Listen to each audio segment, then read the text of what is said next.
Hello दोस्तों, आपका स्वागत है आपके अपने YouTube channel clash with study पे। दोस्तों, आज हम जानेंगे कि गीता के 5वें अध्याय का क्या महात्म्य है। श्री भगवान जी बोले, हे लक्ष्मी, 5वें अध्याय का महात्म्य सुनो। एक ब्राह्मण पिंगल नाम का अपने धर्म से भ्रष्ट हुआ। वह कुसंग में बैठ मच्छी मांस खावे और मदिरा पान करे, जुआ खेले।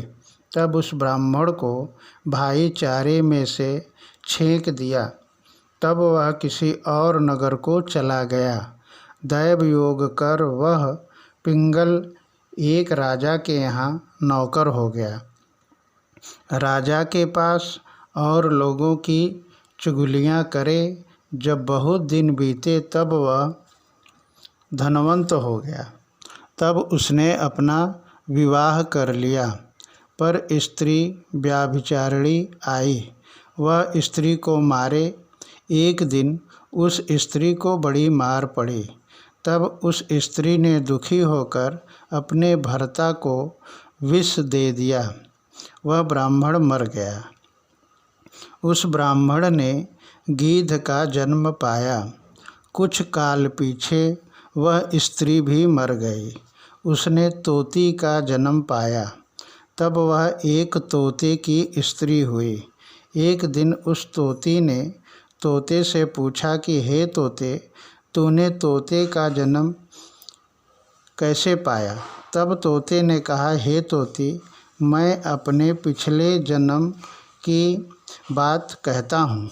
मैं पिछले जन्म में ब्राह्मण था, अपने गुरु की आज्ञा नहीं मानता था। मेरा गुरु बड़ा विद्वान था। उसके पास और विद्यार्थी रहते थे। सो गुरुजी और किसी विद्यार्थी को पढ़ावें, तब मैं उनकी बात में बोल पड़ता।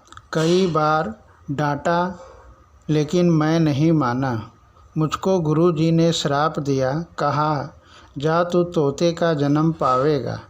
इस कारण से तोते का जन्म पाया। अब तू कह, किस कारण से तोती हुई। उसने कहा, मैं पिछले जन्म में ब्राह्मणी थी। जब ब्याही आई तब भर्ता की आज्ञा नहीं मानती थी। भर्ता ने मुझे मारा तो एक दिन मैंने भर्ता को विष दे दिया। वह मर गया। जब मेरी देह छूटी तब बड़े नरक में मुझे गिराया।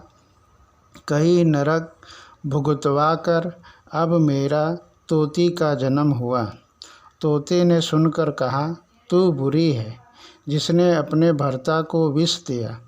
तोती ने कहा, नरकों के दुख भी तो मैंने ही सहे हैं।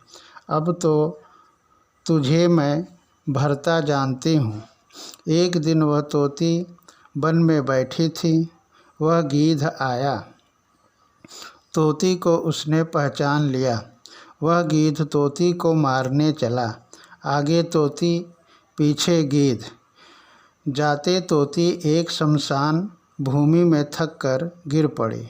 वहाँ एक साधु का दाह हुआ था। साधु की खोपड़ी वर्षा के जल के साथ भरी पड़ी थी। वह उसमें गिरी।